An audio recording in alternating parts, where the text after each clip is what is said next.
Mi cuñado robó mi startup usando mi huella digital, y mi esposa me dio un ultimátum cuando llamé a la policía. Parte 1. Siempre pensé que el verdadero peligro en los negocios venía de afuera. Competidores agresivos, inversionistas que querían demasiado control, clientes que desaparecían cuando llegaba el momento de pagar. Nunca imaginé que el golpe más grande vendría desde la mesa de mi propia casa. Tengo 34 años y durante los últimos 6 construí una empresa de software desde cero. Nada de fondos familiares ni socios con contactos. Solo yo, una laptop vieja y demasiadas noches sin dormir. La idea empezó simple, una plataforma para automatizar inventarios para pequeñas cadenas de tiendas. Algo que parecía aburrido, pero que solucionaba un problema real. Durante el primer año gané apenas lo suficiente para pagar servidores.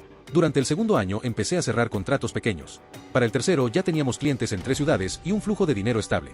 No era una startup de Silicon Valley, pero era mía. Cada línea de código había pasado por mis manos.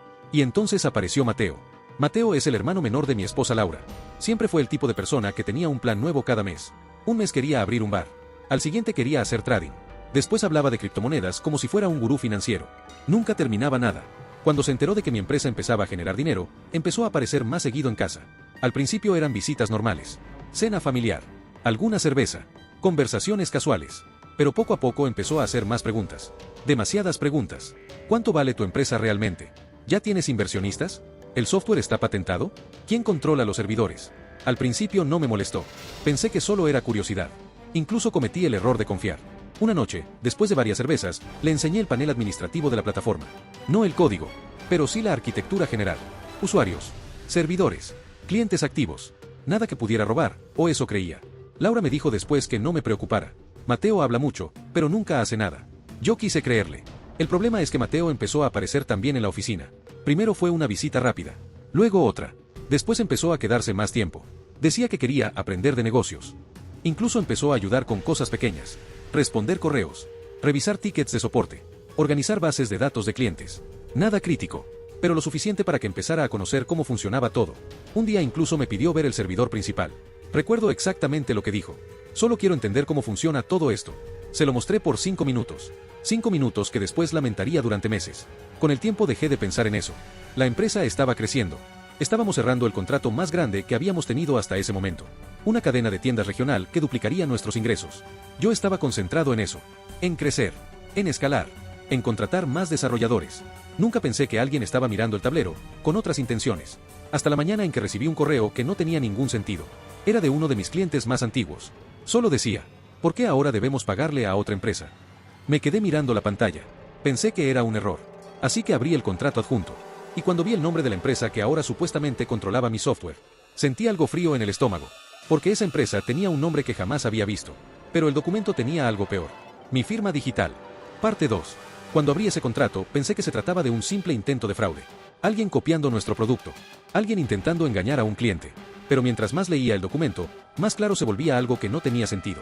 No era una copia. Era mi propio software. Mis propios servidores. Mis propios clientes. El contrato decía que todos los derechos de operación habían sido transferidos a una nueva empresa llamada Vector Logic Systems. Nunca había escuchado ese nombre en mi vida. Pero el documento tenía algo que me dejó completamente helado. Mi firma digital. No una copia. No una imagen. La firma criptográfica real del sistema que utilizábamos para validar contratos. Eso significaba solo 2 cosas posibles. O alguien había hackeado mi sistema interno. O alguien con acceso directo había firmado ese contrato. Me levanté inmediatamente y fui a la oficina. No llamé a nadie. No hablé con Laura.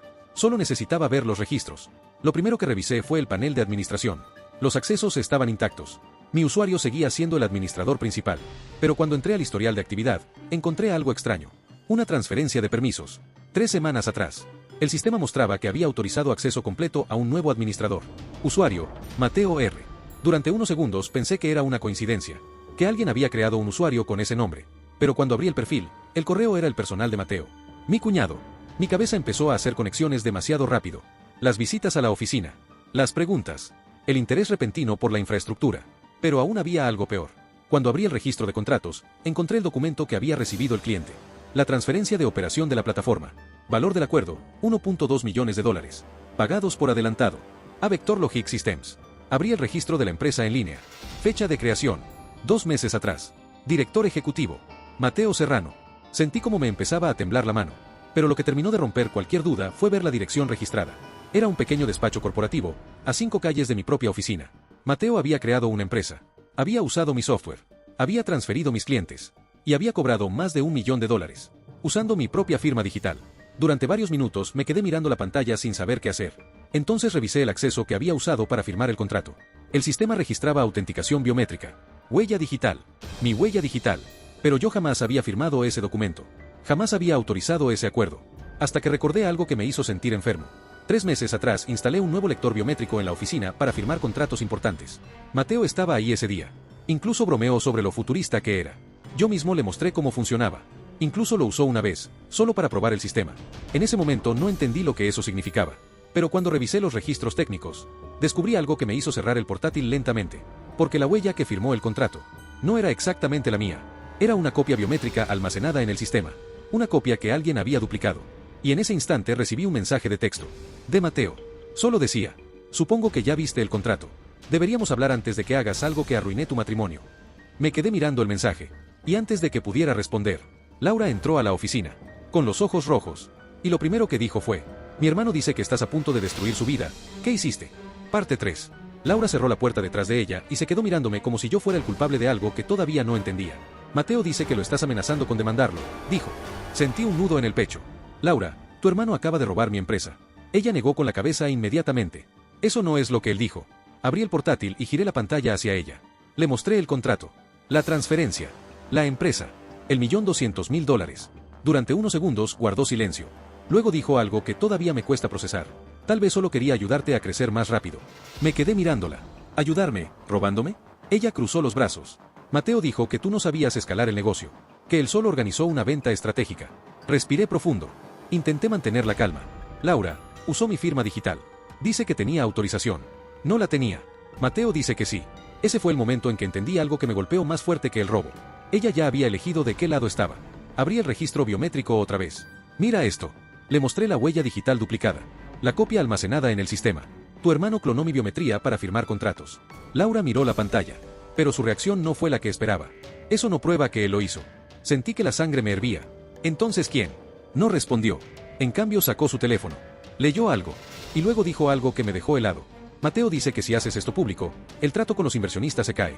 ¿Qué inversionistas? Los de Vectorlogics. Fue como si el aire desapareciera del cuarto. ¿Me estás diciendo que él ya vendió mi software a más gente? Laura evitó mi mirada. Es una expansión. Me reí. Pero no fue una risa normal. Fue una risa vacía. Expansión, con dinero robado. Ella finalmente levantó la voz. No lo entiendes. Explícamelo. Mateo dice que tú ibas a arruinar todo. Que la empresa estaba estancada. La miré fijamente. Laura, tu hermano falsificó contratos y transfirió propiedad intelectual. Ella respiró hondo. Y entonces dijo la frase que terminó de romper todo. Si denuncias a Mateo, nuestro matrimonio se acaba. El silencio que siguió fue pesado. Muy pesado. Sentí una mezcla de rabia y tristeza. Entonces ya se acabó. Laura abrió los ojos. ¿Qué? Porque voy a denunciarlo. Ella se quedó quieta. Luego dijo algo más bajo. Mateo me dijo que dirías eso. Mi estómago se hundió. ¿Qué más te dijo? Ella dudó. Solo un segundo. Pero fue suficiente. Que si lo denunciabas, él también tenía algo contra ti. Sentí un frío recorrerme la espalda. ¿Qué cosa? Laura tragó saliva. Un contrato donde tú aceptabas vender la empresa. La miré incrédulo. Eso no existe. Ella bajó la mirada. Mateo dice que sí. En ese momento sonó mi teléfono. Era un correo nuevo. Remitente, Vectorlogics Legal Department. Asunto, confirmación de venta voluntaria de activos. Abrí el archivo adjunto. Y cuando vi el documento, sentí que el suelo desaparecía bajo mis pies. Porque ese contrato no solo tenía mi firma digital. Tenía también un video de autenticación. Un video donde aparentemente, yo mismo aprobaba la venta. Si estuvieras en mi lugar, ¿qué habrías hecho? Parte 4. El video duraba apenas 20 segundos. Me veía sentado frente al lector biométrico de la oficina, confirmando la transferencia de activos de mi empresa. Mi voz, mi cara, mi huella digital, todo parecía real. Pero yo sabía que ese momento jamás había ocurrido. Laura lo vio conmigo. Y cuando terminó el video, sus ojos cambiaron. Mateo tenía razón, dijo. Sentí un golpe seco en el pecho. Ese video es falso. Parece muy real. Respiré profundo. Mi mente empezó a analizar detalles. La iluminación. El ángulo de la cámara. Algo no encajaba. Volví a reproducir el video. 3 veces. 4. Hasta que finalmente lo vi. Un pequeño desfase en el reflejo del monitor detrás de mí. Era mínimo. Pero suficiente. Es un defake. Laura frunció el ceño. ¿Qué? Un video generado con inteligencia artificial. Abrí el registro de cámaras de la oficina. Busqué la fecha del supuesto video. No había grabación de ese momento. Ninguna. Eso significaba solo una cosa. Mateo había preparado todo esto con anticipación. El contrato. La clonación biométrica. El video falso. Todo. Pero también había cometido un error. El sistema de acceso del edificio guardaba registros independientes. Abrí el historial de entrada. La fecha del video. Hora exacta. Solo había una persona en la oficina. Mateo. Exporté los registros. Los envié inmediatamente a un abogado especializado en fraude corporativo. 2 horas después estaba sentado frente a él. Revisó todo en silencio. Contratos. Registros biométricos. Logs del servidor. El DFAque. Finalmente levantó la vista. Esto es fraude agravado, robo de propiedad intelectual y falsificación digital. ¿Qué significa? Significa prisión. Esa misma noche presentamos la denuncia. 3 días después, la policía ejecutó una orden de registro en la oficina de Vectorlogix. Encontraron los servidores clonados, los contratos falsificados, los archivos del DFAque y el dinero del acuerdo inicial. Mateo fue arrestado esa misma tarde. Laura no volvió a casa esa noche, ni la siguiente. Cuando finalmente habló conmigo fue para decir algo simple. No sabía que había hecho todo eso, pero el daño ya estaba hecho. 2 meses después firmamos el divorcio. El acuerdo prenupcial protegió completamente mis activos. La empresa volvió a mi control legal. Los contratos con clientes se restauraron. Vectorlogix fue disuelta por orden judicial. Y Mateo aceptó un acuerdo de culpabilidad. 4 años de prisión. La última vez que lo vi fue en la audiencia final. Me miró como si yo fuera el traidor. Como si denunciarlo hubiera sido una injusticia. Pero mientras salía del tribunal entendí algo que antes no quería aceptar. La traición rara vez viene de enemigos. Viene de personas que creen que tienen derecho a lo que construiste. Personas que sonríen en tu mesa mientras calculan cuánto vale tu vida. Y desde ese día aprendí algo que cambió completamente mi forma de ver el éxito. El verdadero valor de lo que construyes no se mide solo en dinero. Se mide en quien intenta robártelo. Si estuvieras en mi lugar, ¿qué habrías hecho?